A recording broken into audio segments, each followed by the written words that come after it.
أشهد أن لا إله إلا الله وحده لا شريك له وأشهد أن محمدا عبده ورسوله اللهم صل على محمد وعلى آل محمد كما صليت على إبراهيم وعلى آل إبراهيم إنك حميد مجيد اللهم بارك على محمد وعلى آل محمد كما باركت على إبراهيم وعلى آل إبراهيم إنك حميد مجيد. فضیلت مآب علماء کرام، ائمہ مساجد، خطباء کرام اور مدرسین، مبلغین ذی وقار اور معزز و محترم حاضرین و سامعین، برادران اسلام اور انتہائی لائق تکریم اور قابل احترام عزت مآب خاہران اسلام خواتین اور بالخصوص وہ گرامی منزلت طالبات جو اس جامعہ میں زیر تعلیم ہیں اور انہوں نے اپنے تعلیمی مرحلے مکمل کیے ہیں، صحیح بخاری کی تکمیل کی ہے، اور اسی طرح دیگر طلباء جو مختلف شعبہ جات کے اندر زیر تعلیم و تربیت ہیں. اس کانفرنس کا عنوان صراط مستقیم ہے. صراط مستقیم کو جاننا، سمجھنا، پہچاننا، سمجھ کر، جان کر، پہچان کر اس کو اختیار کرنا اور اس کے اوپر استقامت کے ساتھ رہنا، یہ انسان کی سب سے بڑی ضرورت ہے. اور اسی صراط مستقیم کو پہچان کر اس کے چلنے میں انسان کی دنیا اور آخرت میں نجات، بھلائی، سعادت اور کامیابی ہے.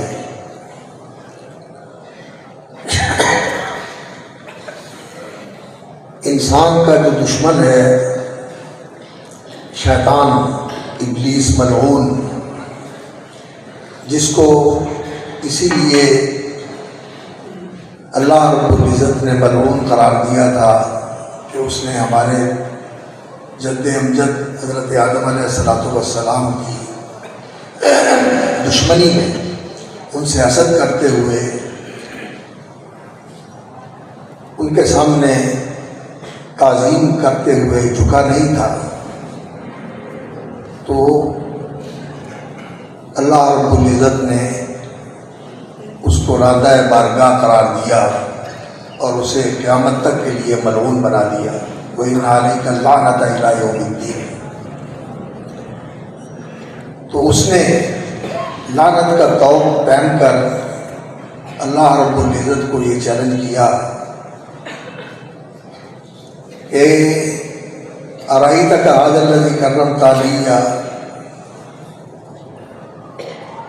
یہ جس کو تو نے مجھ پر عزت بخشی ہے اور اس کو سر بلند کیا ہے، فرشتوں نے اسے سجدہ کیا اور مجھے بھی سجدے کا حکم دیا تھا، میں نے نہیں کیا کیونکہ میں سمجھتا ہوں کہ میں بہتر ہوں. تو اس نے چیلنج کیا تھا لَأُغْوِيَنَّهُمْ أَجْمَعِينَ، میں اس کو اور اس کی اولاد کو گمراہ کرنے کی کوشش کروں گا، ضرور بھی ضرور. لَأَقْعُدَنَّ لَهُمْ صِرَاطَكَ الْمُسْتَقِيمَ، میں جو راستہ تیری طرف لے کے آنے والا ہے اس راستے پر بیٹھ جاؤں گا، اس راستے کو میں روک لوں گا اور انہیں اس راستے پہ آنے نہیں دوں گا. ثُمَّ لَآتِيَنَّهُم مِّن بَيْنِ أَيْدِيهِمْ وَمِنْ خَلْفِهِمْ وَعَنْ أَيْمَانِهِمْ وَعَنْ شَمَائِلِهِمْ وَلَا تَجِدُ أَكْثَرَهُمْ شَاكِرِينَ.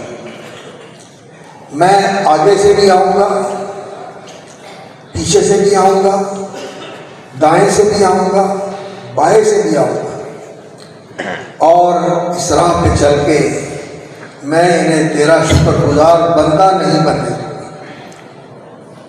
تو یہ بہت بڑا چیلنج ہے جو ہمارے دشمن نے علل اعلان کہہ دیا تھا اللہ رب العزت کو مخاطب کر کے، لیکن اس وقت بھی اس نے یہ کہا تھا الا عبادک منہم المخلصین، ہاں جو تیرے مخلص بندے ہیں ان پہ میرا کوئی زور نہیں چلے گا۔ تو اس نے یہ مانا کہ مخلص بندوں کو میں صراط مستقیم سے ہٹا نہیں سکوں گا، اور اللہ رب العزت نے بھی یہ اعلان فرمایا ان عبادی لیس لک علیہم سلطان، جو میرے بندے ہیں ان پر تیرا کوئی داؤ پیش نہیں چلے گا، تیرا کوئی زور ان پر نہیں چلے گا۔ ان عبادی لیس لک علیہم سلطان الا من اتبعک من الغاوین، جو گمراہ ہو کر تیرے پیچھے چلے گا تو پھر وہ تیرے ساتھ جہنم میں جائے گا، مجھے پرواہ کوئی نہیں، مجھے پرواہ کوئی نہیں۔ تو شیطان ہمارا دشمن ہے، وہ ہمیں صراط مستقیم سے روکنے کے لیے سارے حربے استعمال کرتا ہے، اور ہمیں صراط مستقیم کو اختیار کرنا ہے اور اللہ رب العزت کے سچے اور مخلص بندوں میں شامل ہونا ہے۔ یہ بہت بڑا امتحان ہے، یہ بہت بڑا چیلنج ہے۔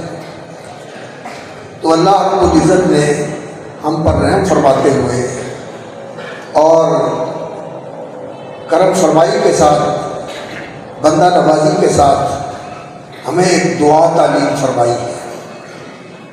وہ دعا سورۃ الفاتحہ ہے۔ اس جیسی صورت پہلی کسی آسمانی کتاب میں موجود نہیں تھی، اور قرآن مجید میں بھی اس جیسی کوئی اور صورت نہیں ہے۔ یہ عظیم الشان اور منفرد صورت ہے جس میں اللہ رب العزت نے دعا کی تعلیم دی ہے، اور بندوں کو یہ سکھایا ہے کہ یہ دعا مجھ سے مانگا کرے، اور نماز کے اندر اس دعا کو ضروری قرار دیا ہے۔ رسول اکرم صلی اللہ علیہ وسلم نے اپنے بہت سارے فرامین میں، آپ صلی اللہ علیہ وسلم کا فرمان ہے کہ نماز کے اندر لا صلاۃ لمن لم یقرأ بفاتحۃ الکتاب، جو سورۃ الفاتحہ نماز میں نہیں پڑھتا اس کی نماز نہیں ہوتی۔ من صلی ولم یقرأ بأم القرآن، جس نے نماز پڑھی اور اس میں سورہ فاتحہ نہیں پڑھی، فَهِيَ خِدَاجٌ فَهِيَ خِدَاجٌ فَهِيَ خِدَاجٌ، وہ نامکمل ہے، وہ ناقص ہے، وہ نامکمل ہے، وہ ناقص ہے، وہ نامکمل ہے، وہ ناقص ہے۔ اور مدینہ منورہ میں اعلان فرمایا کہ گلیوں بازاروں میں اعلان کر کے لوگوں کو بتا دو کہ سورہ فاتحہ کے بغیر نماز نہیں ہوتی۔ تو ہم ہر نماز کی ہر رکعت میں یہ سورہ فاتحہ پڑھتے ہیں، اور واقعتاً ایسا ہی ہے کہ ہر رکعت میں یہ سورہ فاتحہ پڑھنی چاہیے، اور اس کے اندر جو انسان اللہ رب العزت کی تعریف کر کے اللہ کا نام لے کر دعا کا آغاز کرتا ہے، بسم اللہ الرحمن الرحیم، اور پھر اللہ کی تعریف کرتا ہے کہ الحمدللہ رب العالمین، تمام تعریفوں کا مستحق اللہ رب العزت ہے۔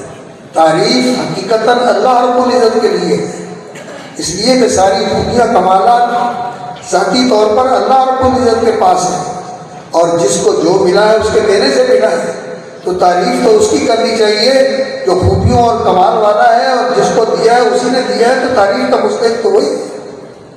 الحمدللہ رب العالمین الرحمن الرحیم، وہ بے حد مہربان اور نہایت رحم فرمانے والا ہے، مالک یوم الدین، اور وہ انصاف کرنے والا بھی ہے، روز جزا اور روز حساب کا وہ مالک ہے، اس دن پورا پورا حساب کر کے پورا پورا بدلہ دے گا۔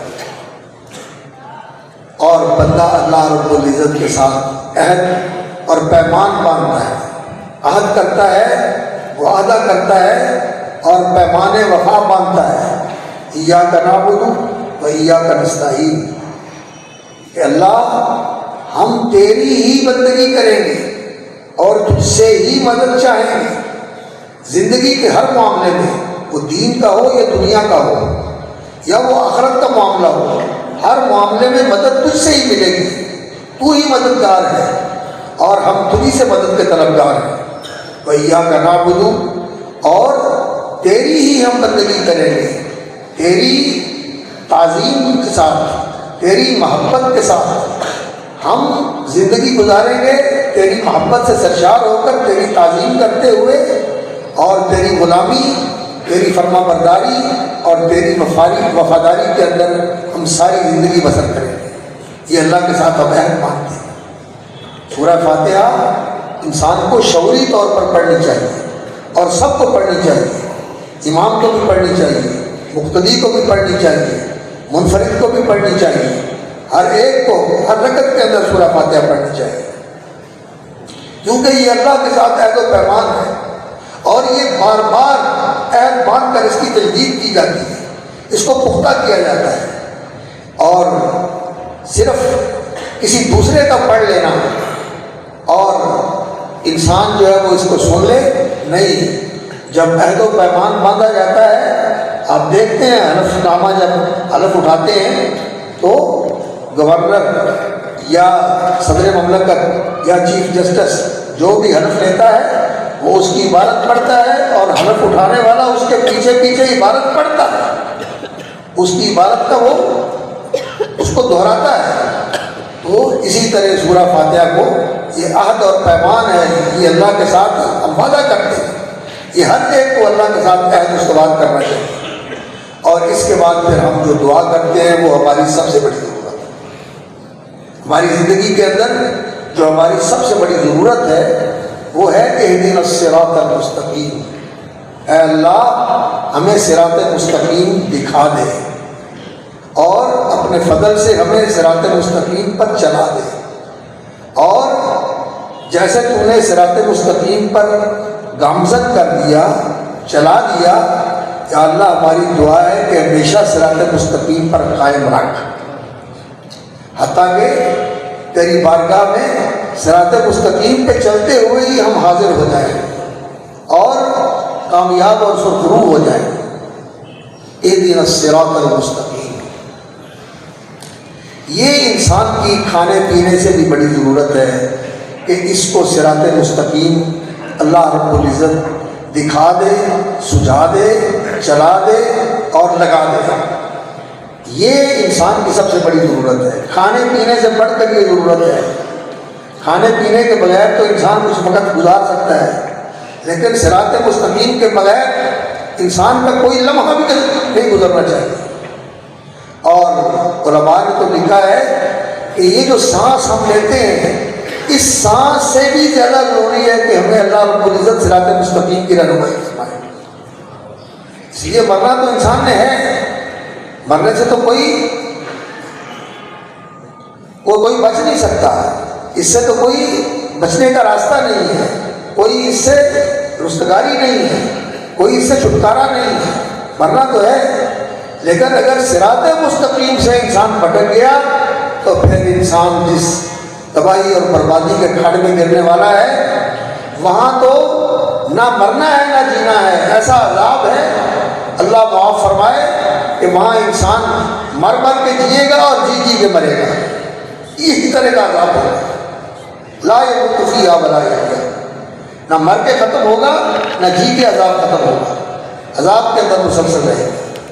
تو صراط مستقیم کو سمجھنا اور پہچاننا اور پھر صراط مستقیم کو خوشدلی کے ساتھ اختیار کرنا اور صراط مستقیم کے اوپر قائم رہنا، یہ انسان کی سب سے بڑی ضرورت ہے، اور اس کے لیے اللہ کی مدد کی ضرورت ہے۔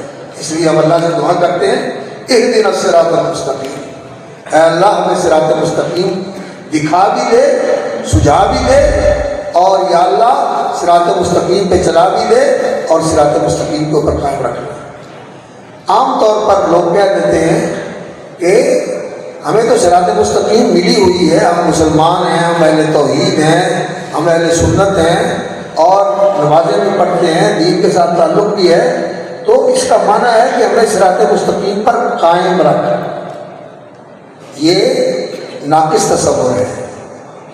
انسان کو سوچ کے اندر، بول کے اندر، عمل کے اندر، ہر معاملے میں، وہ دین کا معاملہ ہو، دنیا کا معاملہ ہو، آخرت کا معاملہ ہو، اس چیز کی ضرورت ہوتی ہے کہ اللہ اس کی رہنمائی کرے کہ اس کی سوچ ٹھیک رہے، اس کا بول ٹھیک رہے، اس کا عمل ٹھیک رہے، دین کے حوالے سے بھی وہ صحیح دین کے راستے کے اوپر چلے، اور دنیا کے حوالے سے بھی وہ صحیح راستہ اختیار کرے جس کے اندر اس کی دنیا کی بھلائی اور فلاح ہے، جس کے اندر اس کی دنیا کی صلاح اور دنیا کی بہتری اور بہبود ہے۔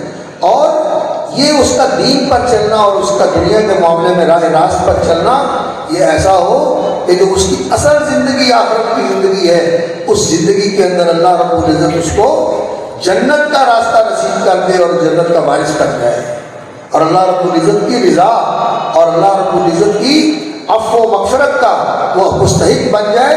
یہ انسان کی سب سے بڑی ضرورت ہے، ہر قدم پر ضرورت ہوتی ہے، ہر معاملے میں ضرورت ہوتی ہے۔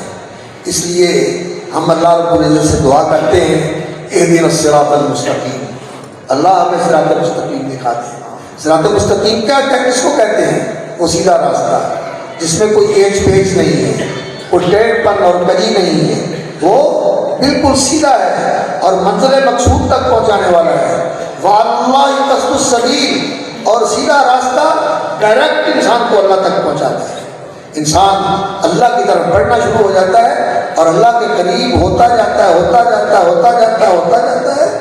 اتنا اللہ کے قریب ہو جاتا ہے فرائض کی پابندی کر کے اور نوافل کا اہتمام کر کے کہ اللہ رب العزت اس کو اپنا معبود بنا لیتا ہے۔ انسان اللہ رب العزت جو کائنات کا مالک ہے اور فرما روا ہے، یہ خاکی انسان اس کا معبود بن جاتا ہے۔ یہ سب سے اونچا مقام ہے، اور سب سے بڑھ کر جو بندگی کا مقام جس ہستی کو ملا ہے وہ محمد رسول اللہ صلی اللہ علیہ وسلم، جو اللہ کے حبیب تھے اور اللہ کے قریب تھے، اور آپ صلی اللہ علیہ وسلم سب سے بڑھ کر اس صراط مستقیم کے امام تھے اور صراط مستقیم پر چلنے والے تھے۔ اللہ رب العزت نے قرآن مجید میں اس بات کا اعلان فرمایا ہے، یاسین والقرآن الحکیم انک لمن المرسلین علی صراط مستقیم۔ یاسین والقرآن الحکیم، قرآن حکیم کی قسم کھائی، اور قرآن حکیم کی قسم کھانے کا مطلب کیا ہے؟ ایک تو اس میں قرآن مجید کی عظمت کا اظہار ہے کہ قرآن مجید بہت عظیم کتاب ہے، یہ القرآن العظیم ہے، یہ قرآن الکریم ہے، یہ قرآن المجید ہے، اس کی عظمت کا اظہار ہے۔ اور دوسرا، اللہ رب العزت نے اس کو گواہ بنایا ہے۔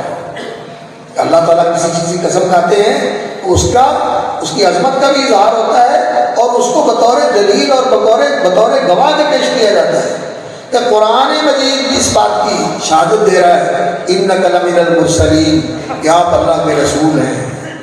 کیسے؟ رسول اکرم صلی اللہ علیہ وسلم نے فرمایا کہ ہر نبی کو اللہ نے معجزات دیے جن پر لوگ ایمان لے کے آتے تھے اور جن کی وجہ سے لوگ ان کی تصدیق کرتے تھے اور ان کی نبوت اور رسالت کو قبول کرتے تھے۔ اور مجھے بھی اللہ رب العزت نے معجزے دیے، لیکن جو میرا سب سے بڑا معجزہ ہے وہ قرآن مجید ہے۔ رسول اکرم صلی اللہ علیہ وسلم کا زندہ معجزہ آپ کے زمانے میں بھی تھا اور آج بھی ہے اور قیامت تک یہ رہے گا جب تک رسول اکرم صلی اللہ علیہ وسلم کی نبوت قائم ہے اور نبی صلی اللہ علیہ وسلم خاتم الرسل اور خاتم الانبیاء ہے۔ آپ کے بعد کوئی نبی اور رسول آنے والا نہیں ہے، اور جو نبی صلی اللہ علیہ وسلم کو خاتم المرسلین اور خاتم النبیین نہیں مانتا وہ امت مسلمہ سے خارج ہے، اس کا امت مسلمہ کے ساتھ تعلق نہیں ہے۔ وہ جس کو نبی مانتا ہے وہ اس کی امت ہے اور وہ مسلمانوں کے ساتھ کوئی تعلق نہیں رکھتا۔ اور یہ ہمارے جدید تعلیم یافتہ اور بین الاقوامی قوانین کے عالم اور ان کے بارے میں سوجھ بوجھ رکھنے والے قرآن اور حدیث کو نہیں سمجھتے، اس کے بارے میں ان کا علم سطحی ہے، اور انہوں نے مستشرقین اور جو مستغربین ہیں وہ مستشرق جنہوں نے اسلامی علوم پڑھے اور انہیں اورینٹلسٹ کہا جاتا ہے، مستشرق کہا جاتا ہے، اور مستغربین جنہوں نے یہاں رہ کر مشرق میں رہ کر مغربی علوم پڑھے اور ان سے متاثر ہوئے، یہ ان کی نظریات سے اور ان کے افکار سے متاثر ہوتے ہیں، اس لیے ان کو یہ حقیقت دین کی سمجھ نہیں آتی جو بالکل واضح اور قطعی اور یقینی اور بالکل ایسی ہیں کہ ان میں کوئی شک و شبہ ہی نہیں ہے۔ ان چیزوں کے بارے میں یہ شکوک و شبہات کا شکار ہو جاتے ہیں اور پھر ایسے فیصلے کرتے ہیں اور ایسے اقدامات کرتے ہیں جو سچی بات ہے کہ انسان دیکھ کر بہت ہی دکھی ہوتا ہے کہ مسلمان ہو کر انسان جو ہے وہ اس طرح کا اقدام کرے اور اس طرح کے فیصلے کرے۔ 1953 کی تحقیقات ہوئی تھی تاریخ کی، اس وقت جسٹس منیر تھے اور مصطفی علی کیانی تھے، انہوں نے جو رپورٹ دی تھی اس میں بھی ایسی شرمناک چیزیں ہیں جن سے انسان پریشان ہو جاتا ہے کہ ایک مسلمان ہو کر انسان اس طرح کی رپورٹ لکھ سکتا ہے جس میں اسلام اور مسلمانوں کو اس طرح پیش کیا گیا ہے کہ ایک مسلمان جو ہے وہ تصور نہیں کر سکتا کہ کوئی مسلمان اسلام کے اوپر اس طرح کا تبصرہ کر سکتا ہے جس طرح کے تبصرے اس رپورٹ کے اندر موجود ہے۔ اور ان کا فیصلہ جو محترم قاضی قضات نہیں کہنا چاہیے، چیف جسٹس کہنا چاہیے، بڑے جج ہیں یہ، قاضی القضات تو اللہ رب العزت ہے جو سب فیصلے کرنے والا ہے، وہ ہے اصل قاضی، اور اسی کے فیصلے جو ہے وہ اصل فیصلے ہیں اور وہ فیصلہ کرے گا اور اس کا فیصلہ نافذ ہے اور اس کا فیصلہ سب سے اوپر اور برتر ہے۔ اور افسوس ہوتا ہے کہ قرآن اور حدیث کے فیصلے کو ہمارے ایک جج نے پچھلی تاریخ کے اندر عام دستور کی جو شکیں ہیں اور جو قوانین ہیں ان کے برابر قرار دیا کہ کوئی شک جو ہے دستور کی وہ ایسی نہیں ہے جو سپریم لا ہو، حالانکہ قرآن و سنت سپریم لا ہے، قرآن و سنت سپریم لا ہے، لیکن ایک جسٹس نے ایسی بات کہی اور موجودہ جو چیف جسٹس صاحب ہیں ان کے قلم سے اس طرح کی باتیں نکل گئی ہیں جو دروازہ کھولتی ہیں اس چیز کا کہ رسول اکرم صلی اللہ علیہ وسلم کی ختم المرسلینی اور آپ کی ختم نبوت کے اوپر جو لوگ یقین ایمان نہیں رکھتے ان کو چور دروازہ ملے کہ یہ مسلمانوں کے اندر اپنے آپ کو شامل کریں، جبکہ امت نے الحمدللہ امت کو علماء نے تو اسی وقت ہی فیصلہ کر دیا تھا۔ سید نذیر حسین دہلوی رحمۃ اللہ علیہ کا پہلا فتویٰ اس پر آیا تھا اور پورے ہندوستان کے علماء نے اس کی تصدیق اور تائید کی تھی کہ جو نبوت کا دعویٰ کرتا ہے رسول اکرم صلی اللہ علیہ وسلم کے بعد وہ کافر ہے، اور اس کے بعد پھر پورے ہندوستان کے علماء نے اس کی تصدیق کی تھی، پورے بر صغیر کے علماء نے اس کی تصدیق کی تھی، اور پھر اور بھی لوگوں نے اس طرح کے فتوے مرتب کر کے جائے کیے۔ اس وقت علماء نے تو فیصلہ کر دیا تھا اور اس کے بعد عدالتوں میں بھی فیصلے ہوئے، بھاگلپور میں بھی فیصلہ ہوا اور بھی علماء نے بلکہ اسمبلی نے یہ قرارداد پاس کی اور اس کو قانون دستور کا حصہ بنا دیا گیا کہ یہ غیر مسلم ہیں اور ان کا اسلام کے ساتھ کوئی تعلق نہیں، اور مسلمانوں والی ساری چیزیں جو ہیں نا وہ ان کے لیے استعمال کرنی وہ شرعاً ممنوع ہے۔ تو بہرحال رسول اکرم صلی اللہ علیہ وسلم کی نبوت اور رسالت پر قرآن مجید گواہ ہے، اور آپ کی خاتم النبیین ہونے کی بھی قرآن گواہی دے رہا ہے، قرآن گواہی دے رہا ہے۔ ما کان محمد ابا احد من رجالکم ولکن رسول اللہ و خاتم النبیین، کہ محمد رسول اللہ صلی اللہ علیہ وسلم خاتم النبیین ہے، اور قرآن گواہی دے رہا ہے انک لمن المرسلین، آپ اللہ کے رسول ہیں، یعنی رسول اکرم صلی اللہ علیہ وسلم اس قرآن کے پیروکار ہیں، اور جو کچھ اس قرآن مجید میں اللہ رب العزت کے احکام ہیں رسول اکرم صلی اللہ علیہ وسلم ان کی اتباع کرنے والے ہیں۔ ان اتبع الا ما یوحی الیہ، میں اسی قرآن کی پیروی کرتا ہوں جو میری طرف وحی کیا جاتا ہے، اور نبی صلی اللہ علیہ وسلم کا عمل 100% قرآن کے مطابق تھا۔ آپ صلی اللہ علیہ وسلم کا کان خلقہ القرآن، آپ صلی اللہ علیہ وسلم کا اخلاق اور طرز عمل، آپ کی سیرت اور آپ کی زندگی کے تمام معمولات قرآن کے مطابق تھے۔ تو قرآن گواہی دے رہا ہے کہ انک لمن المرسلین، آپ اللہ کے رسول ہیں اور اللہ رب العزت کی ہدایت کے مطابق آپ چلنے والے ہیں، علی صراط مستقیم، آپ کا ہر قدم، آپ کا ہر بول اور آپ کا ہر اقدام جو ہے وہ صراط مستقیم کے اوپر ہوتا ہے، اور آپ جو لوگوں کی رہنمائی کرتے ہیں وہ انک لتہدی الی صراط مستقیم، آپ صراط مستقیم کی طرف رسول اکرم صلی اللہ علیہ وسلم کو فرمایا آپ لوگوں کی رہنمائی کرنے والے ہیں۔ آپ کا عمل بھی صراط مستقیم کے اوپر ہے اور آپ کی رہنمائی بھی صراط مستقیم کی طرف ہے۔ تو آج ہمارے لیے صراط مستقیم کیا ہے؟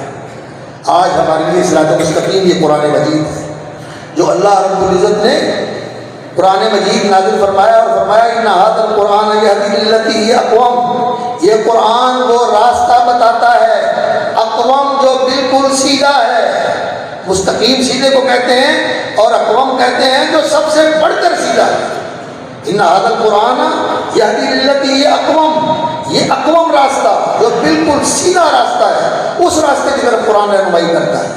تو قرآن صراط مستقیم کا رہنما ہے، راہبر ہے، اور محمد الرسول اللہ صلی اللہ علیہ وسلم اس پر عمل کرنے والے ہیں، اس کو اپنانے والے ہیں، اور آپ بھی صلی اللہ علیہ وسلم راہ راست کے اوپر قائم ہیں، علی صراط مستقیم، اور صراط مستقیم کے رہنما اور راہبر ہیں۔ انک لتہدی الی صراط مستقیم، آپ صراط مستقیم کی طرف رہنمائی کرنے والے ہیں۔ تو آج ہمارے لیے راستہ کیا ہے صراط مستقیم کا؟ آج کسی طرف کوئی اہل بیت کا کی محبت کا دعوے دار بن کر کہتا ہے کہ ہم صراط مستقیم پر ہیں، اور کوئی یہ کہتا ہے کہ ہم ولایت کے راستے سے اور طریقت کے راستے سے اللہ رب العزت پر براہ راست، اللہ رب العزت تک براہ راست پہنچ جاتے ہیں، اور یہ ولایت اور طریقت کا راستہ جو ہے یہ راستہ صراط مستقیم کا راستہ ہے، اور ہمیں شریعت کی اور قرآن و سنت کی تعلیمات کی ضرورت نہیں، ہم براہ راست اللہ رب العزت سے لینے والے ہیں۔ اور کوئی جو ہے وہ یہ سمجھتا ہے کہ صراط مستقیم اس چیز کا نام ہے کہ انسان اس دنیا کی زندگی کو بہتر سے بہتر بنا لے۔ دنیا کے اندر جاپان نے ترقی کی ہے، چائنا نے ترقی کی ہے، کوریا نے ترقی کی ہے، جرمنی نے کی ہے، فرانس نے کی ہے، برطانیہ نے کی ہے، اور امریکہ نے کی ہے، رشیا نے کی ہے۔ یہ جتنے دنیا کے اندر ترقی یافتہ ممالک ہیں یہ صراط مستقیم کے اوپر ہیں، ان کے پیچھے چلنا چاہیے۔ آج یہ صراط مستقیم کا کئی لوگ دین کے حوالے سے بھی مختلف لوگوں نے راستے بنائے ہوئے ہیں، اور دنیا کے حوالے سے بھی لوگوں نے مختلف راستے بنائے ہوئے ہیں، لیکن یقین جانیے کہ یہ سارے غلط راستے ہیں۔ صراط مستقیم صرف ایک ہے، اور یہ وہ راستہ ہے جس کی رہنمائی قرآن نے کی ہے، اور جس راستے پہ محمد الرسول اللہ صلی اللہ علیہ وسلم گامزن رہے، جس راستے پہ رسول اکرم صلی اللہ علیہ وسلم کا نقش پا ہے، آپ صلی اللہ علیہ وسلم کے آثار قدم ہیں، وہ راستہ صراط مستقیم ہے، اور باقی سارے راستے ٹیڑھے ہیں، باقی سارے راستے ٹیڑھے ہیں۔ اور اللہ رب العزت نے قرآن مجید میں اس کا اعلان فرمایا ہے، وصایا عشرہ، 10 وصیتیں۔ سورۃ الانعام کا آخر ہے، 7واں سپارہ ہے، تفصیل کا وقت نہیں ہے، صرف میں اشارہ کرتا ہوں۔ وہ وصیتیں ذکر کرنے کے بعد قل تعالوا واتلوا ما حرم ربکم علیکم الا تشرکوا بہ کیا۔ اللہ رب العزت نے فرمایا کہ اللہ کے ساتھ شرک نہیں کرنا، وبالوالدین احسانا، اور ماں باپ کے ساتھ احسان کرنا ہے، ولا تقتلوا اولادکم من املاق، اور اولاد کو بھوک کے ڈر سے قتل نہیں کرنا، ولا تقربوا الفواحش ما ظهر منها وما بطن، اور برائی اور بے حیائی کے کاموں کے قریب نہیں جانا، ولا تقتلوا النفس التي حرم الله الا بالحق، اور کسی جان کو ناحق قتل نہیں کرنا۔ یہ اللہ رب العزت کی وصیت ہے تمہارے لیے، تاکہ تم اس کو سمجھو، اس کو سمجھو، جانو، پہچانو، عقل، اس کو اپنی عقل کے ساتھ اچھی طرح سمجھ لو، جان لو، لعلکم تعقلون۔ ولا تقربوا مال الیتیم الا بالتی ہی احسن، اور یتیم کے مال کی حفاظت کرنی ہے، اس کے مال کو ہڑپ نہیں کرنا، اس کا مال نہیں کھانا۔ ولا تقربوا مال الیتیم الا بالتی ہی احسن حتی یبلغ اشدہ، جب وہ بالغ ہو جائے اور سمجھدار ہو جائے تو پھر اس کی امانت اس کے سپرد کر دو۔ وَأَوْفُوا الْكَيْلَ وَالْمِيزَانَ بِالْقِسْطِ، اور ناپ اور تول کو پورا رکھو، اس میں کمی بیشی نہیں کرنی، اس میں کمی نہیں کرنی، اس میں کسی کا حق نہیں مارنا۔ ماپ بھی پورا رکھو، تول بھی پورا رکھو، اور معیار اور سٹینڈرڈ بھی پورا رکھو۔ جو معیار ہے، جتنا کپڑا بننے کے لیے جیسا دھاگا لگانا چاہیے، جیسی اس کی پک ہونی چاہیے، جیسے اس کی گنتی ہونی چاہیے، پیٹرول ہے جیسے اس کی کوالٹی ہونی چاہیے، جیسے اس کی مقدار ہونی چاہیے، ہر چیز کو پورا رکھو۔ اوفوا الکیل والمیزان بالقسط، اوفوا الکیل والمیزان بالقسط۔ اللہ اکبر۔ وَأَوْفُوا الْكَيْلَ وَالْمِيزَانَ بِالْقِسْطِ لَا نُكَلِّفُ نَفْسًا إِلَّا وُسْعَهَا وَإِذَا قُلْتُمْ فَاعْدِلُوا، اور ہمیشہ عدل کی بات کرو، اور ہمیشہ عدل کی بات کرو، ہمیشہ عدل کی بات کرو۔ یتیم کے مال کے قریب نہیں جانا، مال بھی تول بھی پورا رکھو، مال بھی پورا رکھو، اور ہمیشہ عدل کی بات کرو، ہمیشہ عدل کی بات کرو۔ وَبِعَهْدِ اللَّهِ أَوْفُوا، اور اللہ کے ساتھ کیا ہوا وعدہ پورا کرو، اللہ سے بد عہدی نہ کرو۔ اللہ کے ساتھ ہم کیا عہد کرتے ہیں؟ ہم اللہ رب العزت کے ساتھ الست عہد باندھ کے آئے ہیں۔ اللہ نے پوچھا تھا جب اللہ رب العزت نے آدم علیہ السلام کی اولاد کو ان کی پشت سے نکالا اور چونٹیوں کی شکل میں اللہ رب العزت نے انہیں اپنے سامنے کھڑا کر دیا، عالم ارواح کے اندر نہیں بلکہ عالم اجساد کے اندر ان کے جسموں سے۔ وَإِذَا أَخَذَ رَبُّكَ مِن بَنِي آدَمَ مِن ظُهُورِهِمْ ذُرِّيَّتَهُمْ، اللہ رب العزت نے آدم کے بیٹوں کی پیٹھوں سے ان کی اولاد کو اپنے سامنے کھڑا کیا اور ان سے پوچھا وَأَشْهَدَهُمْ عَلَىٰ أَنفُسِهِمْ، اور انہیں گواہ بنایا ان کی جانوں کے اوپر، اور فرمایا أَلَسْتُ بِرَبِّكُمْ، کیا میں تمہارا رب نہیں ہوں؟ تو ہم سب نے کہا تھا بلا، کیوں نہیں، تو ہمارا رب ہے۔ شہیدنا علی انفسنا، ہم گواہی دیتے ہیں کہ تو ہمارا رب ہے۔ یہ اللہ کے ساتھ ہم عہد الست باندھ کے آئے ہوئے ہیں اور اس عہد کی پاسداری کرنی ہے۔ وَأَوْفُوا بِعَهْدِ اللَّهِ، اللہ کے ساتھ جو کیا ہوا ہے عہد پورا کرو۔ ذَلِكُمْ وَصَّاكُمْ بِهِ لَعَلَّكُمْ تَذَكَّرُونَ، اس کو یاد رکھو۔ وَأَنَّ هَذَا صِرَاطِي مُسْتَقِيمًا، یہ ہے میرا سیدھا راستہ۔ رسول اکرم صلی اللہ علیہ وسلم نے، اللہ رب العزت نے آپ سے اعلان کروایا، یہ اللہ رب العزت کی طرف سے بھی بات ہے۔ وَأَنَّ هَذَا صِرَاطِي مُسْتَقِيمًا، یہ ہے میرا سیدھا راستہ، فَاتَّبِعُوهُ، اس کی پیروی کرو۔ وَلَا تَتَّبِعُوا السُّبُلَ، اور محمد الرسول اللہ صلی اللہ علیہ وسلم اسی راستے کے داعی تھے۔ اور اگر آپ اختصار کے ساتھ اس کو سمجھنا چاہتے ہیں تو اللہ رب العزت نے قرآن مجید میں وہ حقیقت بھی بیان فرما دی ہے۔ أَلَمْ أَعْهَدْ إِلَيْكُمْ يَا بَنِي آدَمَ أَلَّا تَعْبُدُوا الشَّيْطَانَ إِنَّهُ لَكُمْ عَدُوٌّ مُّبِينٌ، اے آدم کے بیٹو، أَلَمْ أَعْهَدْ إِلَيْكُمْ يَا بَنِي آدَم، اے آدم کے بیٹو کا میں نے تم سے عہد نہیں لیا تھا، اللہ تعبدوا الشیطان، کہ شیطان کے پجاری نہیں بننا، شیطان کی بندگی نہیں کرنی، شیطان کے پیچھے نہیں چلنا۔ انہ لکم عدو مبین، وہ تمہارا کھلا دشمن ہے۔ وَأَنِ اعْبُدُونِی، میری بندگی کرنا، میری اطاعت کرنا، میری تعظیم کرنا، میری عبادت کے اندر زندگی گزارنا۔ ھذا صراط مستقیم، یہ ہے سیدھا راستہ۔ صراط مستقیم کیا ہے؟ اللہ کی بندگی کرنا۔ اور اللہ کی بندگی کیسے ہوتی ہے؟ کہ انسان سب سے بڑھ کر اللہ سے محبت کرے اور سب سے بڑھ کر اللہ کی تعظیم کرے، اللہ کے حکم کی تعظیم کرے، اللہ کے دین و شریعت کی تعظیم کرے، اور اللہ کے نبی کی تعظیم کرے کہ یہ اللہ کا راستہ بتانے والا، اللہ کا فرستادہ، اللہ کا بھیجا ہوا ہے۔ اللہ رب العزت کی تعظیم کا یہ تقاضا ہے کہ اس کی بھی عزت کی جائے جو اس کی فرما برداری کرتا ہے، اس کی بھی عزت کی جائے جو اس کا حکم نافذ کرتا ہے، اور اس کی بھی عزت کی جائے جس کے سینے میں اس کا قرآن۔ یہ اللہ کی تعظیم کا تقاضا ہے۔ تو اللہ اکبر، اللہ رب العزت نے فرمایا وَأَنَّ هَذَا صِرَاطِي مُسْتَقِيمًا فَاتَّبِعُوهُ، یہ میرا سیدھا راستہ ہے، اس کی پیروی کرو۔ وَلَا تَتَّبِعُوا السُّبُلَ، اور ادھر ادھر کے جو راستے ہیں ان کے اوپر نہ چلو۔ فَتَفَرَّقَ بِكُمْ عَنْ سَبِيلِهِ، یہ تمہیں اللہ کے راستے سے ہٹا دیں گے۔ تو اللہ رب العزت کا راستہ کیا ہے؟ أَنِ اعْبُدُونِی، کہ اللہ کی عبادت کرو۔ ھذا صراط مستقیم، یہ سیدھا راستہ ہے۔ اللہ کی عبادت، اللہ کی محبت، اللہ کی تعظیم، اللہ کی غلامی، اللہ کی شکر گزاری، اللہ کی وفاداری کے اندر زندگی گزارنا، اور شیطان کے پیچھے نہ چلنا۔ شیطان کو سجدہ تو نہیں کرتے، لیکن شیطان جن کی سجدہ ریزی کے اوپر لگا دیتا ہے وہاں آگے موجود ہوتا ہے، اور وہاں سجدہ کرنے والا جس کو شیطان نے کہا ہوتا ہے اس کو سجدہ کرتا ہے تو وہ شیطان کو سجدہ ہوتا ہے، جیسا کہ رسول اکرم صلی اللہ علیہ وسلم نے فرمایا۔ شیطان نے لوگوں کو سورج کی پرستش میں لگا دیا، لوگ سورج کو سجدہ کرتے ہیں، سورج دیوتا اس کو سجدہ کرتے ہیں، جب طلوع ہو رہا ہوتا ہے تب بھی، جب پورے جوبن پر ہوتا ہے تب بھی اس کو سجدہ کرتے ہیں، بالکل وسط آسمان میں ہوتا ہے، اور جب جا رہا ہوتا ہے اس وقت بھی سجدہ کرتے ہیں کہ آخری دفعہ اس کو سجدہ کر لیں۔ تو شیطان سورج کے سامنے آ جاتا ہے، اور اس وقت سورج کو سجدہ کرنے والے شیطان کو سجدہ کر رہے ہوتے ہیں۔ اسی طرح یہ جو یہ جو درگاہیں بنائی ہوئی ہیں، آستانے بنائے ہوئے ہیں، اور اس طرح کی جگہوں کے اوپر شیطان اکٹھے ہوتے ہیں، اور شیطان کے ایجنٹ بھی ہیں جو لوگوں کو کہتے ہیں کہ یہاں سجدہ کرو، اور لوگوں کو کہتے ہیں کہ یہاں کا طواف کرو، اور لوگوں کو کہتے ہیں کہ یہاں نذرانے اور قربانیاں پیش کرو۔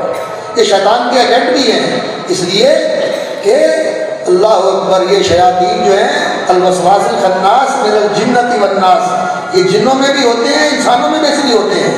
اور یہ شیاطین جو ہیں اللہ رب العزت نے قرآن مجید میں فرمایا وَكَذَلِكَ جَعَلْنَا لِكُلِّ نَبِيٍّ عَدُوًّا شَيَاطِينَ الْإِنسِ وَالْجِنِّ، جنوں اور شیطانوں میں، جنوں اور انسانوں میں سے جو شیاطین ہیں یہ لوگوں کو غلط باتوں کی رہنمائی کرتے ہیں، وہ بھی شیاطین ہیں جو لوگوں کو ان کی پوجا کے اوپر لگاتے ہیں، اور وہاں شیطان بھی بیٹھے ہوتے ہیں، اور شیطان وہاں بیٹھ کر بعض اوقات لوگوں کو ڈراتے بھی ہیں، دھمکاتے بھی ہیں، لوگوں کو تنگ بھی کرتے ہیں، اور لوگوں کے سامنے آ کر دکھائی بھی دیتے ہیں کہ یہاں کوئی ایسی چیز نظر آئی ہے، کوئی بزرگ نظر آیا تھا، کوئی ہستی نظر آئی تھی، کوئی آیا تھا، کوئی گیا تھا، اس طرح کے واقعات ہوتے ہیں۔ یہ سب چیزیں غلط ہیں۔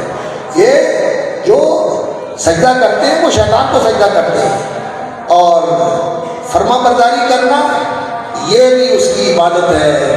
اللہ رب العزت کی فرما برداری کرنا اور اطاعت کرنا یہ صراط مستقیم ہے، اور اللہ کی فرما برداری چھوڑ کر انسان اپنے نفسانی خواہشات کی فرما برداری کرے، یا انسان شیطان کے پیچھے چلے، جدھر شیطان لے کے جانا چاہتا ہے اس کے پیچھے چلے، یا انسان جو ہے وہ کسی ایسی چیز کو اپنا معبود بنا لے کہ اس کی وجہ سے انسان اسی کے پیچھے چلے اور اللہ رب العزت کی نافرمانی کرنے لگے، تو یہ ساری چیزیں ہیں جن کی انسان پرستش میں مبتلا ہو جاتا ہے، یہ انسان ان کا پرستار بن جاتا ہے۔ قرآن مجید میں اللہ رب العزت نے فرمایا ارأیت من اتخذ الہہ ہواہ، کیا آپ نے اس شخص کو دیکھا جس نے اپنی خواہشات کو اپنا معبود بنایا ہوا ہے، جو چیز آیا کھانے کے لیے جو چیز چاہا، حلال حرام کی تمیز کے بغیر بس کھانا پینا جو ہے نا اس نے شروع کیا ہوا، شراب پیتا ہے، نشے کا استعمال کرتا ہے، حرام مال پا کے کھاتا ہے اور اپنی اولاد کو بھی کھلاتا ہے، اور اسی طرح بدکاری کرنا، بدفعلی کرنا، یہ سارے شیطان کی پیروی ہے، یہ خواہشات کی پیروی ہے۔ شیطان ان خواہشات کے پیچھے انسان کو لگا کے شیطان نفس کا پجاری بنا دیتا ہے انسان کو۔ ارأیت من اتخذ الہہ ہواہ وأضلہ اللہ علی علم، اور پھر اللہ رب العزت ایسے آدمی کو گمراہ کر دیتا ہے، پھر وہ راہ راست سے بھٹک جاتا ہے اور پھر اس کے دل پر مور لگ جاتی ہے۔ اللہ اکبر۔ اور اسی طرح شیطان کی عبادت کرتے ہیں، لا تعبدوا الشیطان، شیطان کی عبادت ویسے تو دنیا میں شاید کوئی اس طرح کا نہیں ہے جو شیطان کو برا نہ کہتا ہو، اگرچہ کچھ لوگ ہیں عراق کے اندر بھی اور امریکہ کے اندر بھی جو اپنے آپ کو شیطان کے پجاری کہتے ہیں، جن کا دعویٰ ہے کہ ہم شیطان کے پجاری ہیں، ایسے لوگ موجود ہیں، نام لے کر شیطان کے اپنے آپ کو پجاری کہتے ہیں اور اس کی پوجا بھی کرتے ہیں، لیکن وہ بہت تھوڑے ہیں، باقی اکثر لوگ تو شیطان کو برا ہی کہتے ہیں لیکن بات اس کی مانتے ہیں۔ تو یہ شیطان کی پوجا اور پرستش ہے کہ اس کی بات مانے اور اللہ کی بات کو چھوڑ دے۔ اور اسی طرح مال کے پجاری ہیں اور اسی طرح مفادات کے پجاری ہیں، مال اور مفاد کا پجاری انسان جس میں فائدہ ہے اس کے پیچھے لگ جاتا ہے، اللہ کے دین کو چھوڑ دیتا ہے، یہ اس کی پوجا ہے۔ رسول اکرم صلی اللہ علیہ وسلم کی حدیث ہے تائس عبد الدرہم تائس عبد الدینار تائس عبد الخمیسہ، فرمایا ٹوٹ مرے عبد الدینار، وہ بندہ جو سونے کے سکے کا پجاری ہے، عبد الدرہم چاندی کے سکے کا پجاری ہے، عبد الخمیسہ جو رواج اور رسموں کے پیچھے لباس کا پجاری ہے، حرام لباس پہنتا ہے شہرت کے لیے، بڑا بننے کے لیے، ناجائز لباس پہنتا ہے، ٹخنے سے نیچے لباس کرتا ہے لوگوں کے اندر اپنی بڑائی ظاہر کرنے کے لیے، یہ عبد الخمیسہ۔ اللہ اکبر۔ یہ نبی صلی اللہ علیہ وسلم نے فرمایا یہ بندہ ہے اس کا، اللہ کی نافرمانی کر کے ان چیزوں کے اندر انسان چاہتا ہے یہ شیطان کی اور نفس کی اور مفادات کی اور خواہشات کی پرستش ہو جاتی ہے۔ تو بھائیوں، اللہ کی عبادت کا ہم وعدہ کرتے ہیں اللہ کے ساتھ، اور اس کا تقاضا یہ ہے کہ ہم اللہ کی خالص عبادت کریں۔ فاعبد اللہ مخلصا لہ الدین، اللہ کی عبادت کیجیے، دین کو اس کے لیے خالص کر کے، فرما برداری کو اس کے لیے خالص کر کے، اس کی فرما برداری میں کسی اور کو شریک نہ کریں۔ اطاعت کس کے لیے ہے؟ وَلَهُ الدِّينُ وَاصِبًا، اسی کے لیے ہمیشہ کے لیے فرما برداری ہے۔ دین الا للہ الدین الخالص، اور اللہ رب العزت کے ہاں خالص دین مقبول ہے جس دین کے اندر شرک کی کوئی آمیزش نہ ہو، جس کے اندر بدعات کی کوئی آمیزش نہ ہو۔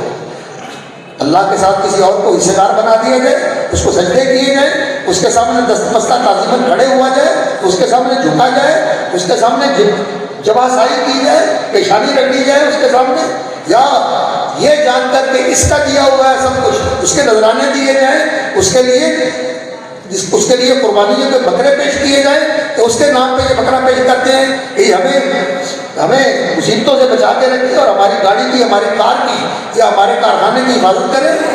یہ سارے کام شرک کے کام ہیں۔ اللہ رب العزت کے ساتھ شرک نہیں کرنا۔ فاعبد اللہ مخلصا لہ الدین اور واعبدوا اللہ ولا تشرکوا بہ شیئا۔ اللہ کا حق ہے کہ اللہ کی عبادت کی جائے اور اس کے ساتھ کسی کو شریک نہ کیا جائے، اور جو اللہ رب العزت کا یہ حق پورا کرتا ہے۔ نبی صلی اللہ علیہ وسلم کے ساتھ حضرت معاذ بن جبل رضی اللہ تعالیٰ کو جا رہے تھے، پیچھے سوار تھے، آگے اللہ کے رسول تشریف فرما تھے اور دوسری طرف حضرت معاذ بن جبل بیٹھے ہوئے تھے۔ کنتو خلف رسول اللہ صلی اللہ علیہ وسلم۔ تو نبی صلی اللہ علیہ وسلم نے پوچھا، معاذ جانتے ہو کہ اللہ کا کیا حق ہے بندوں کے اوپر؟ کہنے لگے اللہ کے رسول کو پتا ہو، اللہ کے بتانے سے اور اللہ کو پتا ہے۔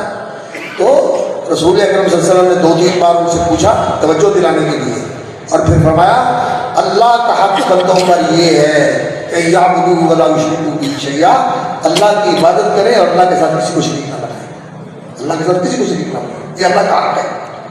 اور جانتے ہو، پھر پوچھا کہ اگر بندے اللہ کا یہ حق ادا کریں کہ اللہ کی عبادت کریں اور کسی کو شریک نہ بنائیں، تو پھر اللہ رب العزت پر بندوں کا کیا حق ہوتا ہے؟ اللہ نے اپنے ذمہ کیا حق لیا، اور بندوں کا تو کوئی حق نہیں ہے اللہ کے اوپر، لیکن یہ اللہ کا فضل اور اس کا کرم ہے اور اس کی بندہ نوازی ہے کہ وہ کہتا ہے کہ میں اپنے ذمہ ایک حق لے لیتا ہوں، میرے ذمہ پر آ جاتا ہے۔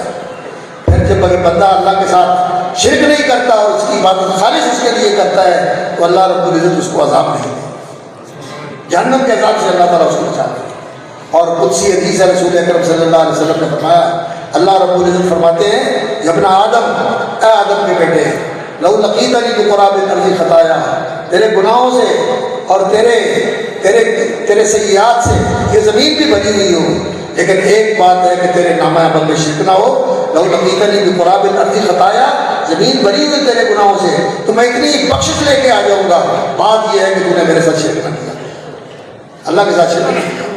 تو شرک سے بچنا ہے اور دین کے اندر بدعات سے بچنا ہے، رسول اکرم صلی اللہ علیہ وسلم کی سنت پر عمل کرنا ہے، آپ کے طریقے پر عمل کرنا ہے، جو آپ نے کیا ہے اس کو کرنا ہے اور جو آپ نے نہیں کیا اس کو نہیں کرنا، جس کا کیا جو کیا اس کا کرنا سنت، جو نہیں کیا اس کا نہ کرنا سنت۔ لوگ کہہ دیتے ہیں کہ کر لیے تو کیا ہے، یہ نیکی کی دیر سے کرتے ہیں، ثواب کے لیے کرتے ہیں۔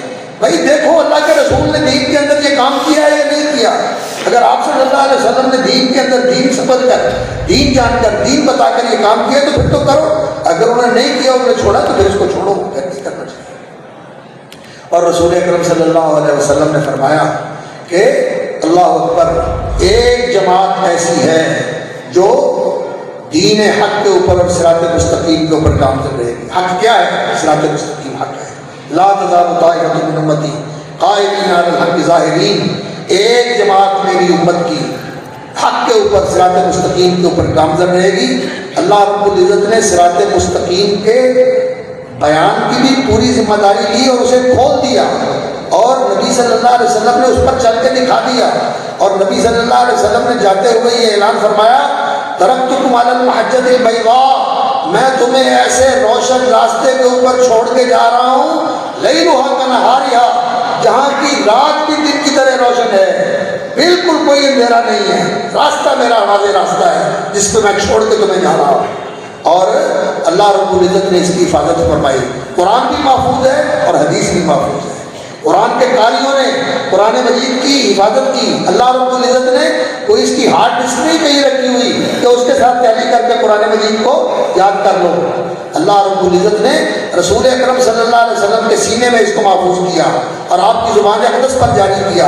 نبی صلی اللہ علیہ وسلم نے صحابہ کو پڑھایا، انہوں نے قرآن یاد کیا، اور اس طرح یہ قرآن رسول اکرم صلی اللہ علیہ وسلم کے صحابہ سے تابعین نے پڑھا، تابعین سے اتباع تابعین نے، اور ان سے تبع الاتباع نے، اور ان سے یہ سلسلہ چلتے چلتے آج ہمارے دور تک پہنچا۔ آج ہمارے بچے ماشاءاللہ یہاں بھی الحمدللہ موجود ہیں جو قرآن مجید حفظ کر رہے ہیں، ان کے سینوں میں محفوظ ہے۔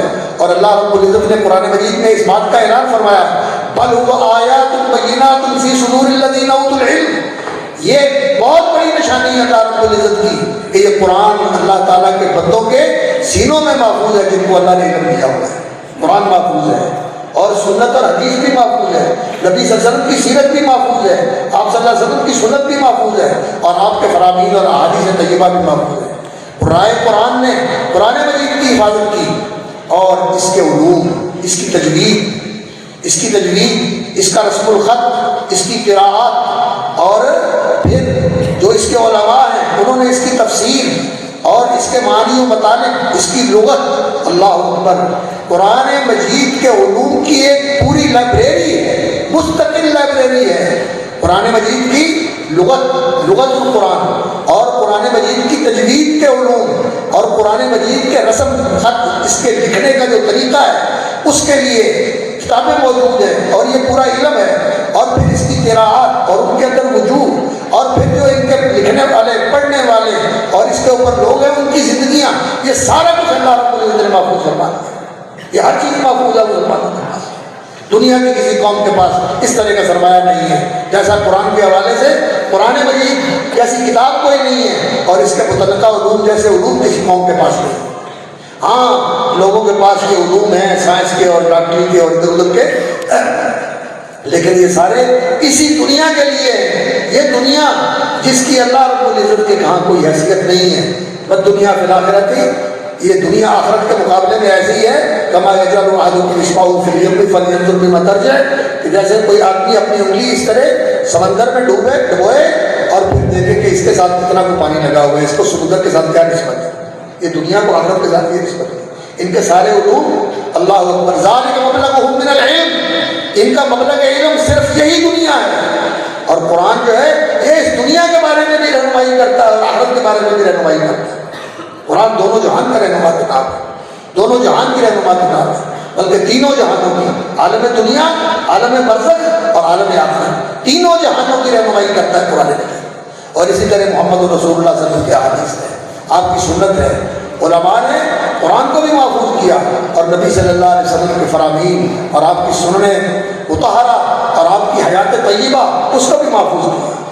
امام بخاری رحمۃ اللہ علیہ کی کتاب الجامع الصحیح المسند المختصر من حدیث رسول اللہ صلی اللہ علیہ وسلم وسننہ و ایامہ، امام بخاری رحمۃ اللہ علیہ نے کتاب کا نام رکھا الجامع، اس میں سب کچھ سمو لیا ہے، نبی صلی اللہ علیہ وسلم کے فرامین، نبی صلی اللہ علیہ وسلم کی سنتیں، نبی صلی اللہ علیہ وسلم کے معاملات اور نبی صلی اللہ علیہ وسلم کی سیرت، سب کچھ محفوظ کیا ہوا ہے۔ یہ محدثین کی جماعت تھی جنہوں نے اللہ اکبر جس کے بارے میں سنا خازن دین جس بشر کو لیا، اس سے جا کر خبر اور اثر کو، پھر اس کو پرکھا کسوٹی پہ رکھ کر دیا اور کو خود مزہ اس کا چکھا، اسی دھن میں طے کیا بحر و بر کو، اسی شوق میں طے کیا بحر و بر کو، اسی دھن میں طے آسان کیا ہر سفر۔ انہوں نے بر اعظموں کے سفر کیے، افریقہ میں گئے، مصر افریقہ کے اندر ہے، سوڈان میں گئے، الجزائر میں گئے، تیونس میں گئے، تیونس کے لوگ ادھر آئے، کہاں رشیا کی یہ ازبکستان، تاجکستان، قازقستان، اور اسی طرح یہ سمرقند بخارا کے علاقے، یہاں سے نکلے ایران، عراق، مصر، سوڈان اور ترکیہ تک کے علاقے، آذربائیجان، شام، یہ سارے علاقے انہوں نے پھرے اور اس راستے میں قربانیاں دیں، اور یہ قربانیوں کا سلسلہ اللہ اکبر۔ حضرت ابو ہریرہ رضی اللہ تعالیٰ عنہ جو حافظ الحدیث تھے اور راوی حدیث تھے اور سب سے زیادہ احادیث بیان کرنے والے تھے، 5500 سے زیادہ احادیث ان سے روایت ہوئی، اور حدیثیں کیسے حفظ کی؟ رسول اکرم صلی اللہ علیہ وسلم کے ساتھ اس طرح جڑے ہوئے تھے جیسے سایہ کسی کے ساتھ ہوتے، ہر وقت نبی صلی اللہ علیہ وسلم کے ساتھ، رات کو بھی نبی صلی اللہ علیہ وسلم کے دروازے میں بیٹھے رہتے تھے، کسی وقت بھی نبی صلی اللہ علیہ وسلم جاری ہوتے تھے، اور کھانے پینے کی پرواہ نہیں ہوتی تھی۔ کہتے ہیں کئی دفعہ تو ایسا ہوتا تھا کہ بھوک کی وجہ سے مجھ پہ غشی تاری ہو جاتی تھی، میرے اوپر غشی آ جاتی تھی، لوگ سمجھتے تھے ابو ہریرہ دیوانہ ہو گیا ہے۔ ابو ہریرہ کو دیوانگی نہیں تھی، ابو ہریرہ کو بھوک تھی، بھوک سے غشی آ جاتی تھی۔ اللہ اکبر۔ ایک دن ایسا ہی ہوا کہ رسول اکرم صلی اللہ علیہ وسلم کی یہ صحابی یہ بڑے خوددار لوگ تھے، بڑے عزیز النفس تھے، سوال کرنے والے نہیں تھے۔ ایک آدمی تفسیر پوچھی، حضرت عمر سے بھی پوچھی، یطعمون الطعام علی حبہ مسکینا و یتیما و اسیرا، کہ کھانا کھلاتے ہیں علی حبہ، اللہ کی محبت کے لیے، یتیم کو، مسکین کو، یطعمون الطعام علی حبہ مسکینا و یتیما و اسیرا، مسکین نادار کو، یتیم کو اور قیدی کو کھانا کھلاتے ہیں۔ اس آیت کا مطلب تو مجھے سمجھائیں، تو انہوں نے مطلب سمجھایا اور چلے گئے۔ ابو بکر نے مطلب سمجھایا اور چلے گئے۔ تو نبی صلی اللہ علیہ وسلم نے پوچھا، فرمایا آ جا ابو ہریرہ میرے ساتھ آئے۔ ابو ہریرہ کو ساتھ لے لیا اور گھر چلے گئے اور پوچھا گھر میں کوئی چیز ہے؟ تو بتایا گیا کہ ایک پیالہ آیا ہوا دودھ کا، وہ آپ کی خدمت میں پیش کرنے کے لیے موجود ہے۔ حضرت ابو ہریرہ کو کہنے لگے، ابو ہریرہ جاؤ مسجد میں جتنے اصحاب صفہ بیٹھے ہوئے ہیں نا سب کو بلا کے لے آؤ، تیرے ساتھی جو طالب علم ہے نا سب کو بلا کے لے آؤ۔ حضرت ابو ہریرہ رضی اللہ تعالیٰ عنہ کہتے ہیں میں نے تو سمجھا تھا کہ پیالہ مل گیا ہے، اللہ کے رسول پی لیں گے، کچھ مجھے دے دیں گے، دونوں کا گزارا ہو جائے گا۔ اب سب کو بلا لیا، تو سب کو بلا لیا اور سارے ہی آ گئے، 70-72 کے قریب سے آباد تھے، سارے ہی آ گئے۔ تو حضرت ابو ہریرہ رضی اللہ تعالیٰ عنہ نے فرمایا پلاؤ ان کو، شروع کرو، بسم اللہ پڑھ کے پلانا شروع کیا۔ جب ایک نے پیا اور پیالہ وہیں کا وہیں، تو ابو ہریرہ کو بھی حوصلہ ہو گیا کہ اللہ کی خاص رحمت ہے آج اور برکت ہے کہ پیالہ اب ختم نہیں ہوگا۔ سب نے پی لیا اور پیالہ وہیں کا وہیں۔ پھر نبی صلی اللہ علیہ وسلم نے ابو ہریرہ کو فرمایا کہ ابو ہریرہ تم پیو۔ ایک دفعہ کہا، پھر پیا، ایک دفعہ کہا، پھر پیا، پھر کہا، پھر پیا، 3 دفعہ پیا اور پھر کہا اور پیو۔ کہنے لگے یا رسول اللہ میں کہاں ڈالوں، اب تو جگہ ہی کوئی نہیں، لا اجد لہ مسلکا، جگہ ہی کوئی نہیں، اوپر تک بھاگ گیا ہوں۔ پھر اللہ کے رسول صلی اللہ علیہ وسلم نے پیا۔ یہاں سے قربانیوں کا سلسلہ شروع ہوتا ہے۔ اور پھر امام بخاری رحمۃ اللہ علیہ، امام مالک رحمۃ اللہ علیہ، عبداللہ بن وہب رحمۃ اللہ علیہ، امام مالک رحمۃ اللہ علیہ، نافع حضرت عبداللہ بن عمر کے شاگرد تھے اور ذرا تیز مزاج کے آدمی تھے۔ امام مالک رحمۃ اللہ علیہ کہتے ہیں کہ میں نے ان سے حدیث لینے کے لیے یہ طریقہ بنایا ہوا تھا کہ ان کو گھر سے لیتا تھا، نابینا تھے، گھر سے لیتا تھا، مسجد میں لے کے آتا تھا اور مسجد سے لے کر پھر گھر چھوڑنے جاتا تھا، آتے ہوئے اور جاتے ہوئے راستے میں ان سے حدیثیں سنتا تھا۔ اور عبداللہ بن وہب جو امام مالک کے شاگرد ہیں، وہ مصر سے پڑھنے آئے اور 20 سال تک امام مالک رحمۃ اللہ علیہ کے پاس بیٹھ کے حدیثیں سنتے ہیں۔ اور پھر اللہ نے مقام بھی یہ دیا کہ امام مالک رحمۃ اللہ علیہ جب مسجد میں بیٹھتے تو اپنے ساتھ عبداللہ بن وہب کو بٹھا لیتے اور مصر میں جا کر پھر انہوں نے ان احادیث کا ان کی تشہیر کی اور ان کی اشاعت کی اور ان کا ابلاغ کیا۔ موطا ابن وہب بھی ہے اور جامع ابن وہب بھی ہے اور بھی کتابیں ہیں۔ تو محدثین نے بڑے سفر بھی کیے، بڑی قربانیاں بھی دی۔ امام بخاری رحمۃ اللہ علیہ بڑے مالدار باپ کے بیٹے تھے اور آسودہ حال تھے، لیکن کہتے ہیں کہ ایسا وقت بھی آیا کہ میں نے سفر کے اندر گھاس کھائی، پتے کھائے، بھوک مٹانے کے لیے، کھانے کے لیے کچھ نہیں تھا، اچھا تھا، پیچھے سے پیسے نہیں پہنچے، راستے میں بھوک کی وجہ سے ایسی صورت پیش آ گئی۔ اور ایک دفعہ کہتے ہیں کہ میں ایسے ہی تھا، 3 دن گزر گیا، میں نے سوائے پانی کے کوئی چیز پیٹ میں نہیں ڈالی، کوئی چیز تھی نہیں کھانے کے لیے، پیسے بھی نہیں تھے۔ اور میں اسی طرح تھا کہ ایک آدمی آیا اور 1000 دینار کی تھیلی میرے سپرد کر کے چلا گیا اور کہنے لگا کہ یہ آپ کے لیے تحفہ اور ہدیہ ہے، آپ اپنی ضرورت کے لیے استعمال کریں۔ قربانیاں دیتے تھے تو اللہ رب العزت نوازتا بھی تھا۔ سچی بات یہ ہے کہ اللہ کے دین کے لیے جو قربانی دینے والا ہو، اللہ تعالیٰ کبھی اس کو ضائع نہیں کرتا، اللہ تعالیٰ کبھی اس کو ضائع نہیں کرتا۔ تو محدثین نے بڑی بڑی قربانیاں دی اور یہ ہمارا مر صحیح ہے۔ اور کتابیں لکھی، امام بخاری رحمۃ اللہ علیہ کی کتاب 16 سال لگا کر لکھی، 6 لاکھ احادیث سے منتخب کیا۔ امام مسلم رحمۃ اللہ علیہ کی المسند الصحیح، انہوں نے 15 سال میں یہ کتاب لکھی اور 3 لاکھ احادیث سے اس کا انتخاب کیا۔ اور یہ دونوں کتابیں الصحیحان، قرآن کے بعد صحیح ترین کتابیں یہ دونوں ہیں، المسند الصحیح امام مسلم کی اور الجامع الصحیح امام بخاری رحمۃ اللہ علیہ کی۔ اور اسی طرح دوسرے محدثین کی کتابیں ہیں، امام ترمذی رحمۃ اللہ علیہ کی الجامع الکبیر، یہ امام ترمذی رحمۃ اللہ علیہ کی کتاب الجامع الکبیر، اس کا نام ہے الجامع الکبیر۔ جامع یہ فقہ اور حدیث دونوں کی جامع کتاب ہے اور اس میں فقہی مذاہب بھی ذکر کیے ہیں اور حدیث کی جو باب کی حدیث ہیں ان کے ساتھ مطابقت رکھنے والی اور اس کے ساتھ تعلق رکھنے والی جو دیگر حدیث ہے وہ فی الباب کہہ کر وہ بھی ذکر کر دیتے ہیں، اور حدیث کی علت بھی بیان کر دیتے ہیں، اور اس کا حکم بھی بیان کر دیتے ہیں، الجامع الکبیر۔ اور علماء نے یہ لکھا کہ جس گھر میں یہ کتاب ہو وہ تو ایسے ہی ہے گویا کہ وہاں اللہ کا رسول موجود ہے جو لوگوں کو بول بول کر بتا رہا ہے۔ الجامع الکبیر امام ترمذی رحمۃ اللہ علیہ، اسی طرح امام نسائی رحمۃ اللہ علیہ السنن الکبریٰ اور المجتبیٰ من السنن، یہ حدیث کی کتابیں لکھی ہوئی ہیں، اور یہ سلسلہ اسی طرح چلتا آیا۔ یہ بڑی طویل داستان ہے اور بڑی، اللہ اکبر، بڑی پرتاثیر بھی ہے اور بہت ہی زرعی داستان ہے، بڑی تابناک ہے کہ ان لوگوں نے کتنی قربانیاں دی۔ ہمارے بر صغیر کے اندر اللہ تعالیٰ قبر منور فرمائے شاہ ولی اللہ رحمۃ اللہ علیہ کی، جنہوں نے یہاں سلسلہ حدیث کو فروغ دیا۔ اس سے پہلے بھی لوگ پڑھتے تھے حدیث، لیکن مشارق الانوار اور مشکات المصابیح تک، بس مشکات المصابیح پڑھ لی یا مشارق الانوار پڑھ لی۔ لیکن شاہ عبد الحق محدث دہلوی نے یہ سلسلہ شروع کیا شاہ ولی اللہ سے پہلے، لیکن کتاب کی حد تک تو انہوں نے لکھا، مشکات کی شرح لکھی، فارسی میں بھی لکھی، عربی میں بھی لکھی اور تدریس بھی کی، لیکن یہ سلسلہ جاری نہیں ہو سکا۔ اللہ رب العزت نے شاہ ولی اللہ رحمۃ اللہ علیہ کو توفیق عطا فرمائی، انہوں نے 12ویں صدی کے اندر درس حدیث کا سلسلہ شروع کیا دلی میں۔ ان کے بیٹے سارے ہی عالم دین تھے، شاہ عبد العزیز، شاہ عبد القادر، شاہ رفیع الدین، سارے بیٹے ان کے جو تھے وہ عبد الغنی، شاہ عبد الغنی، شاہ اسماعیل رحمۃ اللہ علیہ کے بیٹے، سارے بیٹے عالم دین تھے، اور شاہ ولی اللہ رحمۃ اللہ علیہ درس حدیث دیتے تھے۔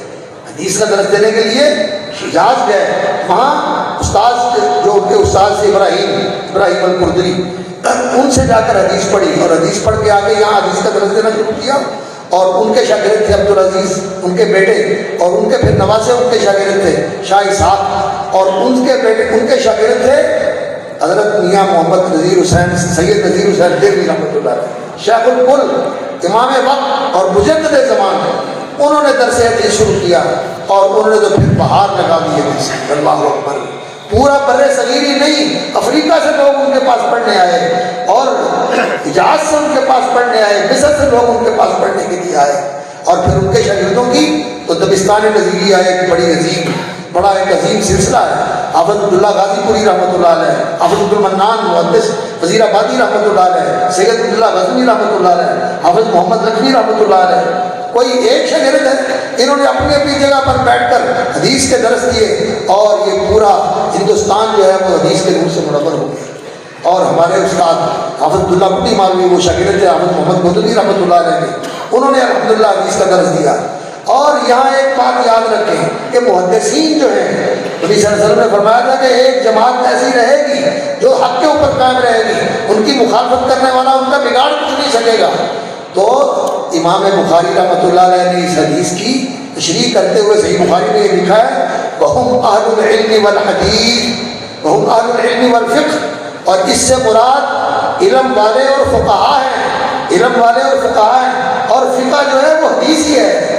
نبی صلی اللہ علیہ وسلم نے فرمایا، اللہ اکبر، رب حامل فقہ غیر فقیہ ورب حامل فقہ الی من هو افقہ منہ، کہ اس حدیث کو نبی صلی اللہ علیہ وسلم نے فقہ کہا کہ یہ دین کی سمجھ ہے، اور جس فقہ کے اندر حدیث اور قرآن نہ ہو وہ تو انسان کی رائے اور سوچ ہے، اس کی دین کے اندر کوئی حیثیت نہیں ہے۔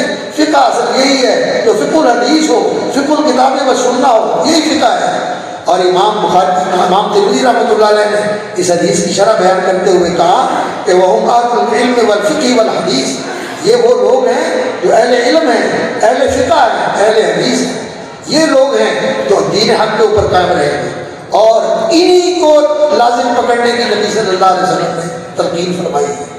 نبی صلی اللہ علیہ وسلم نے فرمایا، میری امت کے 73 فرقے ہوں گے، یہودیوں کے 71 ہوئے، عیسائیوں کے 72 ہوئے، میری امت کے 73 ہوں گے، اور یہ 72 کے 72 ان کو عذاب بھگتنا پڑے گا، ان کو اپنی کوتاہیوں کی وجہ سے دوسری طرف جانا پڑے گا۔ ایک ہی فرقہ ہے جو راہ راست کے اوپر ہے اور وہ سیدھا جنت میں جائے گا، ایک ہی ہے۔ پوچھا گیا وہ کون سا فرقہ ہے یا رسول اللہ؟ فرمایا وہی الجماع، وہ فرقہ ہے الجماع، الجماع وہ فرقہ، وہ جماعت جس کے امام محمد رسول اللہ صلی اللہ علیہ وسلم ہیں، اور پیروکار ابو بکر صدیق سے لے کر سارے صحابہ ہیں۔ اور نبی صلی اللہ علیہ وسلم کے سارے اہل بیت ہیں. یہ الجماعت ہے. تو لوگوں نے پوچھا من الجماعت یا رسول اللہ، یا رسول اللہ جماعت کون سی ہے؟ تو فرمایا الجماعت مان علیہ واصحابی، جماعت وہ ہے جس پہ آج میں اور میرے صحابہ ہیں، جس عمل پہ، جس طریقے پہ، جس عقیدے پہ، جس راستے پہ، جس دستور پہ، جس قانون پہ، جس شریعت پہ میں اور میرے صحابہ ہیں، یہ ہے جماعت. اور اس جماعت کی نمائندگی کرنے والے کون ہیں؟ عبداللہ بن مبارک رحمۃ اللہ علیہ سے پوچھا کسی نے من الجماعت، نبی صلی اللہ علیہ وسلم کے بعد اور آپ کے صحابہ کے بعد جماعت کون سی ہے؟ انہوں نے کہا ابو بکر جماعت تھے، عمر جماعت تھے. انہوں نے کہا ابو بکر عمر تو چلے گئے. انہوں نے کہا ابو حمزہ سکری جماعت ہے. امام مالک رحمۃ اللہ علیہ کے زمانے کے ایک بڑے صالح انسان تھے، ان کا نام لیا. تو اس کا مطلب ہے جماعت علماء کی جماعت ہوتی ہے. اور جماعت علماء کی جماعت کون سی؟ امام ترمذی نے کہا ہم اہل العلم والفقہ والحدیث. تو اللہ رب العزت نے محدثین کے ذریعے اس صراط مستقیم کی حفاظت فرمائی. قرآن بھی محفوظ، سنت بھی محفوظ اور عمل بھی محفوظ. اور اس قرآن و سنت پر اور اس صراط مستقیم پر عمل کرنے کے لیے علماء نے کیا کیا قربانیاں دی ہیں اور کیسی کیسی مشقتیں اٹھائی ہیں. امام ابو حنیفہ رحمۃ اللہ علیہ جیل کاٹی، امام مالک رحمۃ اللہ علیہ نے کوڑے کھائے، امام شافعی رحمۃ اللہ علیہ کو بغداد سے در بدر دیش نکالا دے دیا گیا. وہاں ان کے پیچھے فوج لگا دی گئی اور ان کو مصر جانا پڑا. وہاں جا کے انہوں نے بنا لی. اور امام احمد بن حنبل نے کوڑے کھائے. اور امام بخاری رحمۃ اللہ علیہ کو اللہ اکبر بخاری سے نکالا گیا. اور اس دین کی حفاظت کے لیے علماء نے بڑی بڑی قربانیاں دی. اور آج پھر اس دین کے لیے قربانیوں کی ضرورت ہے. اس لیے انسان کو اس دین کے لیے قربانی دینے کے لیے تیار ہونا چاہیے. اس کے تحفظ کے لیے، اس کے دفاع کے لیے، اس کی پاسداری کے لیے، اس کی سربلندی کے لیے، اس کی اقامت کے لیے، اس کی تنفیذ کے لیے کوششیں اور کوششیں کرنی چاہیے اور قربانیاں دینی چاہیے. اور اسی کے لیے ہی اس دین کی حفاظت کے لیے یہ ادارے ہیں، یہ جامعہ اشاعت العلوم اور اسی طرح کے دیگر ادارے. الحمدللہ مفتی صاحب رحمۃ اللہ علیہ قبر کو منور فرمائے. ان کے دور میں بھی آنا ہوتا تھا، یہاں 2-3 دفعہ آنے کا موقع ملا. اللہ تعالیٰ ان کی قبر منور فرمائے. اور انہوں نے تو باہر لگائی ہوئی تھی، لیکن اللہ تعالیٰ جزائے خیر دے ہمارے گرامی قدر بھائی اور عزیز حافظ عبدالغفار صاحب حافظ اللہ کو. انہوں نے ماشاءاللہ یہاں آ کر رونقیں بحال کر دی ہیں اور یہ سلسلے دوبارہ جاری کر دیے. بیٹیاں بھی پڑھ رہی ہیں، بیٹے بھی پڑھ رہے ہیں. اور انشاءاللہ العزیز وہ ساری رونقیں عود کر رہی ہیں اور ان کو ماشاءاللہ پہلے سے بہتر طریقے سے وہ آگے لے کے چل رہے ہیں. اللہ رب العزت سے قائم رکھے اور برکت عطا فرمائے. صراط مستقیم میرے بھائیوں ہماری بہت بڑی ضرورت ہے. اس کو جاننا اور پہچاننا اور آسان طریقہ ہے. ترجمے کے ساتھ قرآن پڑھا کرو. قرآن صحیح راستے کی طرف رہنمائی کرتا ہے.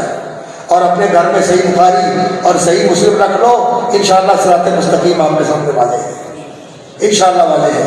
اور اس سلسلے میں کوئی چیز رکاوٹ نہیں ہونی چاہیے، نہ کوئی تکلیفی بندھن اور نہ کوئی ایسا بندھن کہ جی ہم تو فلاں کی بیعت ہیں، ہمارے مرشد تو فلاں ہیں. کوئی مرشد بھی محمد رسول اللہ صلی اللہ علیہ وسلم ہے، ان سے بڑھ کر کوئی مرشد ہو سکتا ہے. اور امام بھی محمد رسول اللہ صلی اللہ علیہ وسلم ہے، امام بھی محمد رسول اللہ صلی اللہ علیہ وسلم. ہر امام کے ساتھ لوگوں کو قیامت کے دن بلایا جائے گا اور ہمارے امام المرسلین محمد رسول اللہ صلی اللہ علیہ وسلم وہ قیامت والے دن حوض کوثر میں بھی ہوں گے اور میزان کے بدل بھی ہوں گے سفارش کرنے کے لیے اور پل صراط میں بھی ہوں گے اللہ اکبر دعائیں کرنے کے لیے. اللہم صلی اللہ وسلم. فرمایا سب سے پہلے میں اور میری امت کے لوگ پل صراط سے گزر جائیں گے. حساب بھی ہمارا سب سے پہلے ہوگا اور جنت میں بھی ہم سب سے پہلے جائیں گے. تو آج اپنا اتباع کا رشتہ اور اطاعت کا تعلق محمد رسول اللہ صلی اللہ علیہ وسلم کے ساتھ جوڑ لیں، ان کو اپنا امام بنا لیں، ان کو اپنا ہادی اور پیشوا بنا لیں، ان کے نقش قدم کو اپنا لیں. تو انشاءاللہ العزیز حساب میں بھی پہلے نکل جائیں گے. بلکہ اللہ سے دعا کریں اللہ بغیر حساب کے جانے والوں میں شامل کرنا. اور نبی صلی اللہ علیہ وسلم کی امت میں سے بہت بڑی تعداد بغیر حساب کے جنت میں جائے گی. اللہ رب العزت ان کو بغیر حساب کے جنت میں بھیج دے گا. انہیں پل صراط سے بھی اس طرح بیوی کی طرح گزر جائے گے کہ ان کو پتہ بھی نہیں چلے گا کہ پل صراط میں گزرے. اور وہ کون لوگ ہیں؟ وہ وہی لوگ ہیں جن کی توحید سچی ہے. 70,000. پھر فرمایا ہر ایک 1000 کے ساتھ 70,000. پھر فرمایا ہر ایک کے ساتھ 70,000. اور پھر فرمایا کہ اللہ پاک اس طرح 3 بک پڑھ کے اللہ تعالیٰ میری امت میں سے جنت میں ڈال دے گا بغیر حساب سے. اللہ تعالیٰ ہم لوگ میں شامل ہوتا ہے. لیکن اس کے لیے ضروری ہے توحید خالص ہو، اتباع سنت ہو، شرک اور نفاق سے بچیں. اور اسی طرح بدعات اور یہ جو تجدیدیت ہے، یہ جو جدیدیت اور جدیدیت ہے، یہ ماڈرنزم ہے اور یہ مغربیت ہے، یہ مغرب نوازی ہے، یہ وکیل ہوں، جج ہوں، پروفیسر ہوں، تھنکر ہوں، ڈاکٹر ہوں، فلاسفر ہوں، جو بھی ہوں، یہ جو ان کی باتیں دین کے اندر داخل کر کے دین کو پسند کرنا چاہتے ہیں، اللہ کی قسم ان کا راستہ روکنے والے یہ علماء ہیں. یہ جو علماء بیٹھے ہوئے ہیں یہ علماء ہیں جنہوں نے اس دین کی اسی طرح حفاظت کی، ہر دور میں کی اور اس دور میں بھی کریں گے انشاءاللہ العزیز. اور یہ ادارے ہیں جو علماء کو تیار کرنے والے ہیں، یہ علماء کی چھوڑیاں ہیں. اور یہاں جو تعلیم دی جاتی ہے اسی تعلیم کے ساتھ ہی انشاءاللہ دین زندہ ہے، اور دین زندہ رہے گا. اس کو مٹانے والے مٹا نہیں سکیں گے. کہ اللہ کے رسول کا فرمان ہے لا یضرهم من خالفهم ولا من خذلهم، جو انہیں معیار و مددگار کرتا ہے، ان کے وسائل بند کرتا ہے، وہ بھی ان کا نقصان نہیں کر سکتا، اور جو ان کی مخالفت کرتا ہے وہ بھی ان کا نقصان نہیں کر سکتا. ان اللہ غالب واللہ غالب علی امرہ ولینصرن اللہ من ینصرہ، اللہ اپنے کام میں غالب ہے. اللہ اکبر، لا غالب الا اللہ. مسئلہ قرطبہ کے اندر دیواروں پہ لکھا ہوا ہے لا غالب الا اللہ، اللہ غالب علی امرہ ولینصرن اللہ من ینصرہ. اور اللہ تعالیٰ اس کی مدد کرتا ہے جو اس کے دین کی مدد کرنے والے ہیں. دین کے مددگار بنو، علماء کے ساتھ محبت کرنے والے بنو، اور اس جماعت کے اندر شامل ہونے کی کوشش کرو جو رسول اللہ کی جماعت ہے، صحابہ کی جماعت، علماء کی جماعت، اور جو ہر معاملے میں نبی صلی اللہ علیہ وسلم کی سنت کی پیروی کرنے کی کوشش کرتے ہیں. اللہ رب العزت برکت دے، جزائے خیر عطا فرمائے اور قبول فرمائے. اور جن جن بھائیوں نے دعا کے لیے کہا ہے سب کے لیے دعا کرتے ہیں اللہ بیماروں کو شفائے کامل عطا فرمائے. اللہ رب العزت جو فوت ہو گئے ان کی بخشش فرمائے. ہمارے علماء، ہمارے رفقاء، ہمارے اساتذہ، ہمارے والدین جو فوت ہو گئے اللہ ان کی بخشش فرمائے. اور جو بیمار ہیں اللہ ان کو صحت و عافیت، سلامتی اور تندرستی عطا فرمائے. اور جو کسی بھی معاملے میں پریشان ہیں اللہ ان کو شفا، اللہ ان کو پریشانی سے نجات عطا فرمائے. اور بعض بھائی ایسے ہیں جن کے پاس بیٹیاں ہیں ان کے پاس بیٹے نہیں، اللہ ان کو نرینہ اولاد عطا فرمائے. اللہم ارزقہم من لدنک اولادا صالحین، اللہم ارزقہم من لدنک اولادا صالحین. اللہ جن بھائیوں کے پاس بیٹیاں ہیں بیٹے نہیں انہیں بیٹے عطا فرما. اور یا اللہ جو بیٹے والے بیٹیوں والے رشتے ناطے کے معاملے میں پریشان ہے اللہ تعالیٰ ان کی پریشانی دور فرما اور نیک رشتے آسان فرما دے، وہ اس فریضے سے سبکدوش ہو سکے عزت کے ساتھ، سرخرائی کے ساتھ، سرخروئی کے ساتھ. اور اسی طرح یا اللہ جو کسی مصیبت میں پھنسے ہوئے ہیں بالخصوص ہمارے فلسطینی بھائی اس مشکل کے اندر اللہ ان کی مدد فرما، ان کے لیے آسانیاں فرما. اللہ اس ادارے کو برکت اور ترقی عطا فرما. یہاں کے اساتذہ کو اور یہاں کے معاونین کو، محسنین کو، اور بالخصوص جو ان کے قائد اور جرنیل ہیں ہمارے عزیز گرامی حافظ عبدالغفار صاحب حافظہ اللہ وبارک فیہ وکثر رفعہ وخیرہ، اللہ تعالیٰ ان کو توفیق عطا فرمائے کہ مزید اس سلسلے کو تنقید دیں اور اس کو لے کر آگے بڑھیں. اور اللہ رب العزت آپ کا آنا اور بیٹھنا سننا قبول فرمائے. اب سب کو اللہ تعالیٰ صراط مستقیم دکھا دے، اس پہ لگا دے، اس پہ جما دے، اور مرے بھی اسی صراط مستقیم پر اور اٹھائے بھی اللہ کے ساتھ جو صراط مستقیم کے اوپر چلنے والے ہیں. اس موضوع کے پہلے تو بہت زیادہ ہے، ایک مجلس میں پورے نہیں ہو سکتے. بہرحال جو کچھ ایک طالب علم کے سامنے آیا اس وقت اس عرض کر دیا. اللہ تعالیٰ اس کو میرے لیے اور آپ کے لیے نافع بنائے. سبحان ربک رب العزت عما یصفون وسلام علی المرسلین والحمد للہ.